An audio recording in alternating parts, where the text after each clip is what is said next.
विद्यार्थियों, आज अपन कक्षा 11वीं का जीव विज्ञान स्टार्ट करने जा रहे हैं।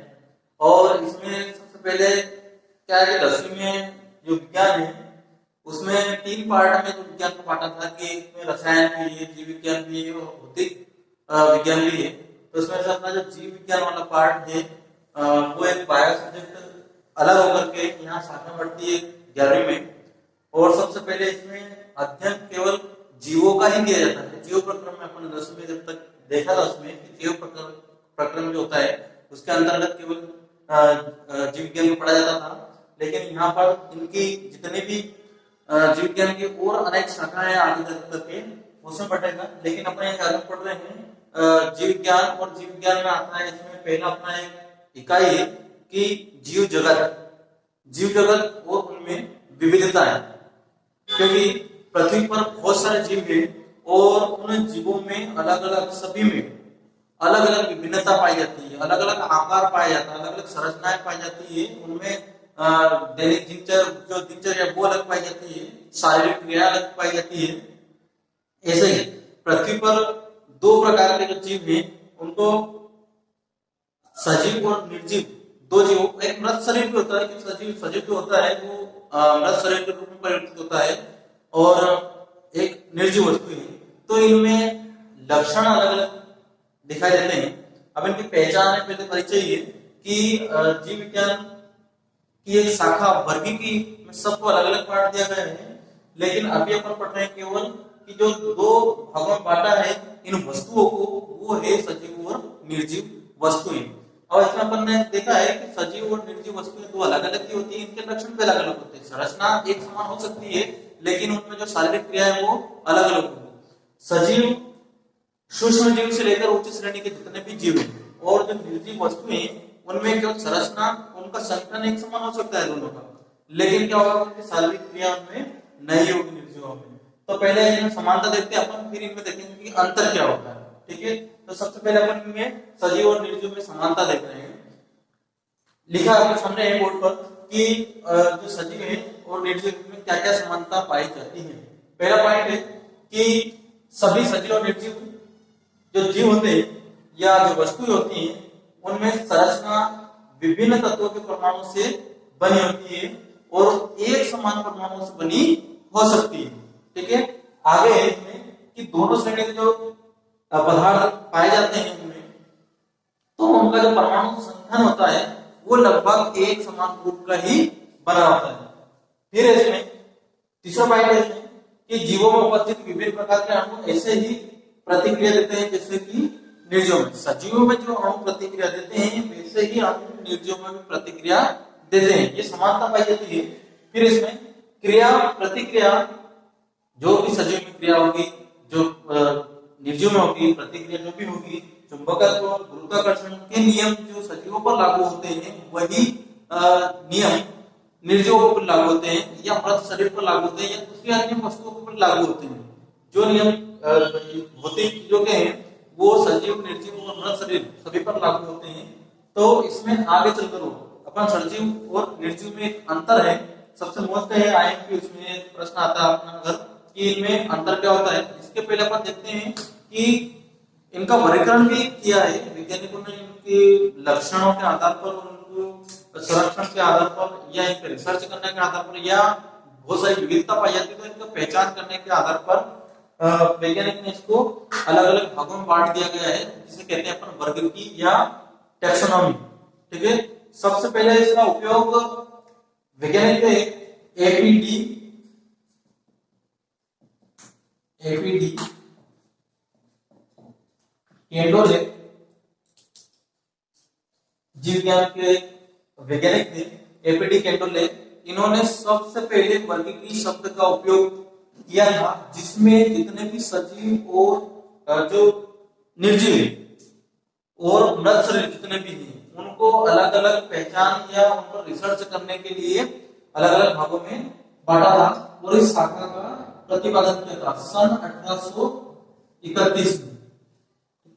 अब आगे इसमें कि इन्होंने किन तत्वों या किन भागों को लिया कि निर्जीव और जो सजीव है इनका वर्गीकरण किया जा सके। तो इन्होंने सबसे पहले इनका पहचान, इनके लक्षण और फिर इन्होंने वर्गीकरण में इन्होंने अलग अलग भाग लिए, जो कि 11 भाग होते हैं।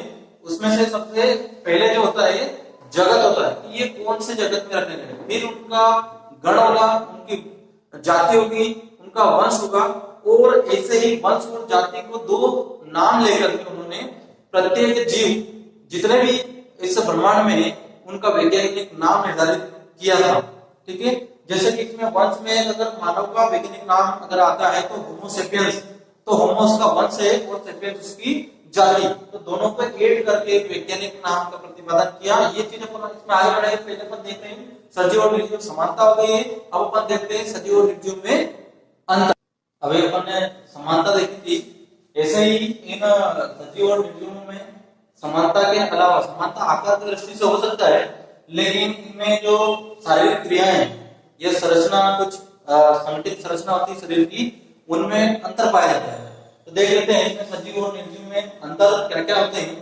क्योंकि सजीव जितने भी होते हैं उनमें बहुत सारी जो क्रियाएं, शारीरिक उपापचय क्रियाएं, श्वसन क्रियाएं, प्रजनन क्रियाएं, सारी क्रियाएं होती है, लेकिन निर्जीव में ऐसा कुछ भी नहीं होता है कि उनका संगठन और संरचना, उनका आकार एक समान हो सकता है, और दूसरा उनमें अंतर बहुत ज्यादा डाइवर्सिटी होती है।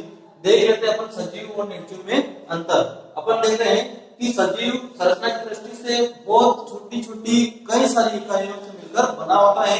उनमें एक जैविक पदार्थ होता है उनके शरीर में, और कई छोटी छोटी इकाइयों का या छोटी छोटी इकाइयों के समूह का बना होता है, जिन्हें हम कहते हैं कोशिका, या उसके अंदर कोशिका के अंदर क्या आता है जीव द्रव्य, तो उनसे मिलकर बना होता है। जबकि निर्जीव जो वस्तु होती है उनमें ऐसी कोई इकाई या समूह नहीं होता है, ऐसी संरचना नहीं पाई जाती है। दूसरा जो पॉइंट देखते अपन सजीवों में कि समय के साथ इनमें शारीरिक वृद्धि होती है। स्वाभाविक सी बात है कि अगर सजीव है तो इनमें समय के साथ, आयु बढ़ने के साथ शारीरिक परिवर्तन होते हैं, शारीरिक वृद्धि होती है, शरीर में अन्य उपचय क्रियाओं में वृद्धि होती है। तो इस प्रकार से इनमें शारीरिक वृद्धि और मानसिक वृद्धि हर प्रकार से होगी समय के साथ। जबकि जो निर्जीव वस्तुएं होती हैं उनमें ऐसी कोई घटना या वृद्धि नहीं पाई जाती या नहीं होती है। फिर हम देखते हैं कि प्रत्येक जीवधारी का आकार निश्चित होता है। एक जीवधारी एक प्रजाति है, एक जाति होती है। एक जाति के जितने भी जीव होते हैं उनका आकार निश्चित होता है। जैसे कि अपन देख लेते हैं कि मानव जीवन में जितने भी मानव है उनका जो आकार होता है वो लगभग एक समान ही होता है, जबकि जो निर्जीव है उनका आकार निश्चित नहीं होता है। जो वस्तु होती है वो अलग अलग प्रकार का आकार की होती है, और जो जीवधारी है प्रत्येक या जो सजीव है उनका एक जाति का आकार निश्चित होता है। अगला ऐसा पॉइंट देखते हैं अपन कि प्रत्येक जीवों में गति एवं प्रचलन का गुण पाया जाता है। जितने भी जीव है उनमें गति और प्रचलन का गुण पाया जाता है। जैसे कि प्राणियों और वनस्पति जीवों में रखा गया सजीव में, लेकिन जो प्राणी होते हैं या जो जंतु होते हैं उनमें प्रचलन का गुण पाया, वो चल सकते हैं, एक स्थान से दूसरे स्थान पर जा सकते हैं। लेकिन जो वनस्पति उसको जीवों में रखा गया है लेकिन वो प्रचलन नहीं कर सकते, गति करते हैं प्रचलन नहीं करते, चल नहीं सकते, एक स्थान से दूसरे स्थान तक नहीं जा सकते। और निर्जीव मतलब देखते हैं कि निर्जीवों में प्रचलन और गति का कोई गुण नहीं पाया जाता है। ठीक है, फिर आगे अपन देखते हैं कि इनमें प्रजनन की क्रिया पाई जाती है। जितने भी सजीव है प्रजनन की क्रिया करते हैं उनमें प्रजनन क्रिया पाई जाती है, और प्रजनन की सहायता से ही उन अपनी जाति की निरंतरता को बनाए रखते हैं, आगे बढ़ाने का या नई संतति उत्पन्न करने की एक क्रिया पाई जाती है। जबकि निर्जीव में ऐसी कोई क्रिया नहीं पाई, कोई निर्जीव वस्तु है वो अपने समान नई कोई वस्तु नहीं बना सकती या नई कोई संतति का उत्पादन नहीं कर सकती। जबकि सजीव का मुख्य गुण होता है कि वो प्रजनन करता है। ऐसे ही इसमें श्वसन क्रिया भी होती है सजीव में। अपने 5 पॉइंट ये परीक्षा की दृष्टि से अगर देखा जाए तो एक प्रश्न बनता है और उसमें कम से कम अपने 5 पॉइंट लिखने होते हैं। और भी इसमें बड़े जो है कि अपन सजीव और निर्जीव को अगर इनमें अंतर देखना चाहें तो अपन ने पॉइंट लिखे इसमें लिख सकते हैं कि उत्सर्जन का गुण पाया जाता है सजीव में। उत्सर्जन मतलब जो शारीरिक अपशिष्ट पदार्थ होते हैं उनका निष्कासन किस प्रकार से करते हैं। अब निष्कासन करने के लिए उत्सर्जन क्रिया होती है। उत्सर्जन के माध्यम से जितने भी सजीव है वो अपने शरीर के अवशिष्ट पदार्थों को शरीर से बाहर निकालते हैं, जबकि निर्जीवों में ऐसी कोई क्रिया नहीं पाई जाती है। ऐसे ही प्रजनन देखा अपन ने, उत्सर्जन देखा, ऐसे ही श्वसन की क्रिया, श्वसन की क्रिया सजीवों में पाई जाती है जबकि निर्जीवों में नहीं। श्वसन की क्रिया के लिए इनमें श्वसन, प्रजनन और उत्सर्जन, इन तीनों क्रिया के लिए इनके मुख्य अंग भी अलग अलग होते हैं। जैसे श्वसन क्रिया करने के लिए जो सजीव होते हैं उनमें, सजीवों में श्वसन के लिए फेफड़े होते हैं, या कोई दूसरे जीव है दूसरे श्रेणी के, उनमें अलग अंग पाए जाते हैं, जबकि निर्जीवों में ऐसी कोई संरचना ही नहीं पाई जाती है, वो श्वसन क्रिया करते ही नहीं है, तो उनमें ये अंग उपस्थित भी नहीं होंगे। अब देखते हैं श्वसन क्रिया हो गई, प्रजनन क्रिया हो गई, इनमें उत्सर्जन क्रिया हो गई। अब होती है उपापचय क्रिया है। उपापचय क्रिया से मतलब होता है कि जितने भी वो शारीरिक कार्य करेगा और शारीरिक कार्य करने के लिए वृद्धि करेगा, और वृद्धि करने के लिए उनके जो संगठन होगी, कोशिका का समूह होगा, उनको ऊर्जा की आवश्यकता होगी। तो ऊर्जा की आवश्यकता के लिए जितने भी सजीव हैं वो भोज्य पदार्थ का उपयोग करते हैं, और भोज्य पदार्थों का उपयोग करने के बाद उनका पाचन होता है। पाचन के फलस्वरूप उन कोशिकाओं को या उन उत्तक संगठनों को ऊर्जा मिलती है। तो अपन ने देखा है एक इसमें 5 पॉइंट परीक्षा दृष्टि से मोस्ट आने के प्रश्न आता है हर साल कि सजीव और निर्जीव क्या होते हैं, ये अपन समझ लेते हैं। और इसमें अपन ने देखा है कि इनमें अंतर, मुख्य प्रश्न है कम से कम 5 पॉइंट और 5 पॉइंट अपन ने लिखे हैं, और अगर लिखना चाहे इसमें तो अपन लिख सकते हैं। अब आगे अपन पढ़ते हैं कि इन सजीव और निर्जीवों को अलग अलग श्रेणियों में कैसे बांटा गया है। देखते हैं, जैसा कि अपन ने सजीव और निर्जीव में अंतर पढ़ लिया है। अब उसके बाद अपन देखते हैं एक आती है जीव जगत के, इसी टॉपिक के अंतर्गत अगर अपन पढ़ रहे हैं कि जीवों में विविधता क्या होती है, डाइवर्सिटी क्या होती है। देखा है कि संसार में, जो संसार है, पृथ्वी पर विभिन्न प्रकार के जीव और वनस्पति अलग अलग प्रकार की, उनकी संरचना अलग होती है, उनके गुण अलग होते हैं, उनके जो प्रजनन की क्रिया अलग होती है, सब में तो विविधता के आधार पर उनका वर्गीकरण किया गया है। लेकिन सबसे देखते हैं पहले कि जो विविधता होती है, उन विविधता का मतलब होता है कि सभी जीवों में, चाहे वो वनस्पति हो या जंतु, उनमें अलग अलग प्रकार के आकार, माप और उनकी संरचनाएं अलग अलग प्रकार की होती है। तो विविधता, आज प्रकृति में लगभग 19 लाख प्रकार के जंतु पाए जाते हैं। जंतु 19 लाख प्रकार के, ठीक है। और अगर बात करें वनस्पति की, तो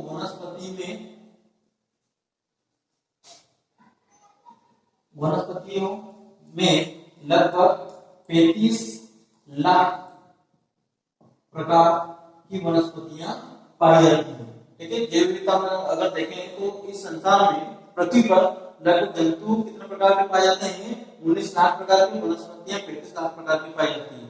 इन जंतुओं में सबसे ज्यादा जो संख्या पाई जाती है वो पाई जाती है कीटों की संख्या। कीट जो होते हैं, छोटे जीव होते हैं, उनमें विविधता बहुत ज्यादा पाई जाती है, और सबसे ज्यादा जो विविधता पाई जाती है वो कीटों में पाई जाती है। उसके बाद जो उच्च श्रेणी के जितने भी जीव है उनमें पाई जाती है, क्योंकि उच्च श्रेणी के जितने भी जीव है, लगभग जो जंतु है मानव को छोड़ करके वो एक समान होते हैं, इसलिए उनमें ज्यादा विविधता नहीं पाई जाती है। जैसे वनस्पतियों में उच्च श्रेणी के जितने पेड़ पौधे, उनमें बहुत सारे प्रकार की विविधता पाई जाती है।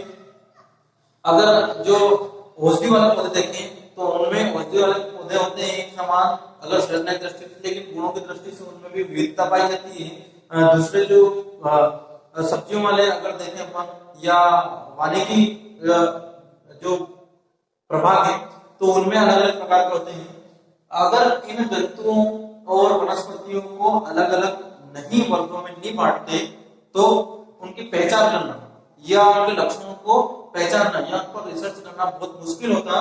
तो वैज्ञानिकों ने क्या कहा कि इन विभिन्नता के आधार पर या विविधता के आधार पर उनका वर्गीकरण कर दिया। तो एक टॉपिक अपना आता है जैव विविधता के बाद वर्गीकी, ठीक है।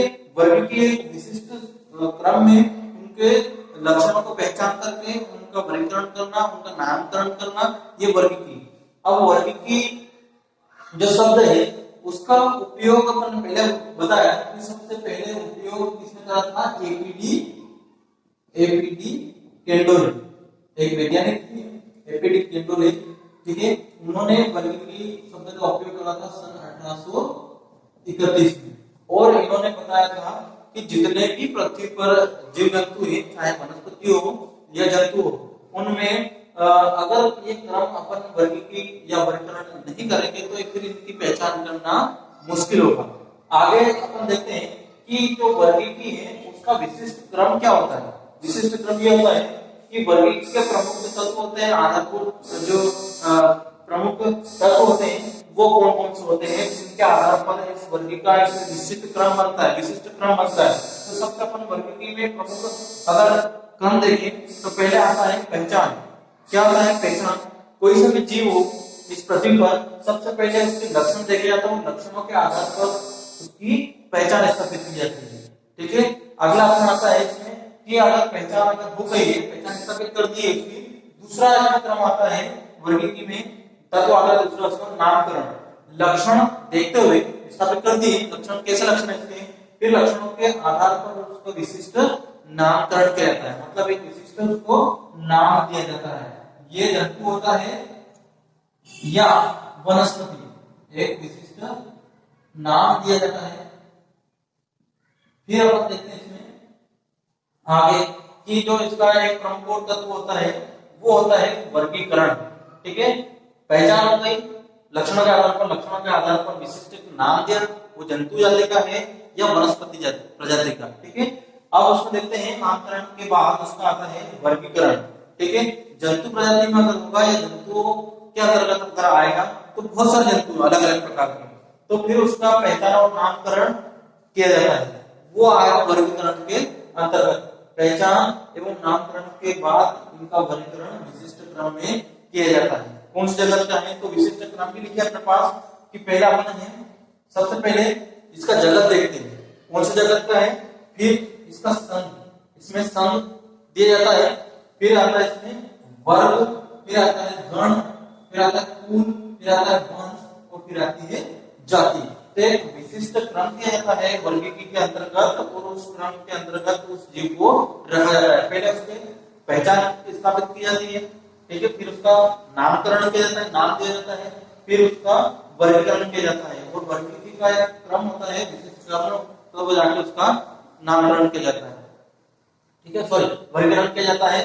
आगे चलकर अगर अपन देखते हैं कि ये जो वर्गीकरण है ये इसकी आवश्यकता क्यों पड़ी। वर्गीकरण की आवश्यकता इसलिए पड़ी कि अगर कोई सा जीव है और उसी प्रजाति का कोई दूसरा जीव है तो उनमें फिर पहचान कैसे करेंगे, उनके लक्षणों की पहचान या उन पर रिसर्च या उनका अध्ययन किस प्रकार से करेंगे। तो वैज्ञानिकों ने इसकी समस्या को देखते हुए उन्होंने वर्गीकरण कर दिया प्रत्येक जीव का। ठीक है, और प्रत्येक जीव को पहले तो जगत में, संघ में, वर्ग में, गण में, कुल और वंश जाति में उसको एक क्रम में जमा दिया, ताकि आगे अगर किसी जीव पर या वनस्पति पर रिसर्च किया जाए तो उसको ढूंढने की आवश्यकता नहीं हो। ठीक है, इसमें उनको पहचानने की दृष्टि से, वैज्ञानिकों को पहचानने की दृष्टि से वंश और जाति का उपयोग करके एक वनस्पति या जंतु उनका एक निश्चित नाम दिया गया है जिसको अपन बायोलॉजिकल नाम कहते हैं या जीव वैज्ञानिक नाम कहते हैं। तो वैज्ञानिक नाम में अगर मानव की बात करें तो मानव में अगर दिया गया है कि वैज्ञानिक नाम क्या होता है या बायोलॉजिकल नाम क्या है मानव का, तो उसको वंश को लिया है मानव में। सबसे पहले मानव की अगर बात करें तो उसमें मानव में उसके वंश को पहले रखा गया है, फिर उसकी जाति को अलग रखा गया है। ठीक है, और दोनों को ऐड करके उसका एक नामकरण नया किया गया है मानव का, जिससे कि मानव का जो वंश होता है वो होता है होमो और उसकी जाति जो होती है वो होती है सेपियंस। ठीक, दोनों को मिला करके एक वैज्ञानिक नाम दिया है मानव का होमो सेपियंस। ऐसे ही जितने भी आने जैसे कि मेंढक है, मेंढक का है राना टिग्रिना, तो राना उसका वंश हो जाएगा और जाति उसकी हो जाएगी टिग्रिना। ठीक है, रेटस रेटस जैसे कि चूहे का नाम दिया गया है। वनस्पतियों में एक भी है ब्रेसिका कंप्रेस्टिक जैसे सरसों का नाम दिया गया है, तो पहले इनका वंश का उपयोग किया गया है, फिर उसकी जाति का और एक अलग ही बायोलॉजिकल नाम या वैज्ञानिक नाम दिया गया है, चाहे वो जंतु हो या वनस्पति हो। आगे अपन देखते हैं इसमें कि नामकरण दिया गया है, लेकिन सबसे इसमें इकाई होती है, मुख्य इकाई होती है, वो होती है जाति। जाति सबसे छोटी इकाई होती है और सबसे प्रमुख होती है जाति। अगर इसमें बड़ी इकाई की बात करें तो सबसे बड़ी इकाई कौन सी होती है इसमें जगत होती है और सबसे आधारभूत मूलभूत और सबसे छोटी जो इकाई होती है जाति, जिससे उसकी पहचान होती है। तो ये क्रम में क्या होता है, कौन सा जगत है, वनस्पति है या जंतु जगत है, इनको रखा गया है, इनका एक अलग संघ बनाया गया है, कौन से संघ में आता है उसके लक्षणों के आधार पर, फिर उसका वर्ग तय किया जाता है, फिर उसका गण ऑर्डर बताया जाता है, फिर कौन से कुल से आता है वो, और फिर उसका वंश क्या है, और फिर उसकी जाति। तो इन सब में जो आधारभूत मूल इकाई होती है जाति और वंश दोनों होते हैं, क्योंकि ये नामकरण जो किया गया है, वैज्ञानिक नामकरण वो वंश और जाति के आधार पर ही किया गया है, और मूलभूत इकाई होती है वो जाति होती है। तो अब इसमें देखते हैं कि क्या होती है वास्तव में इनकी, और एक एक उदाहरण अपन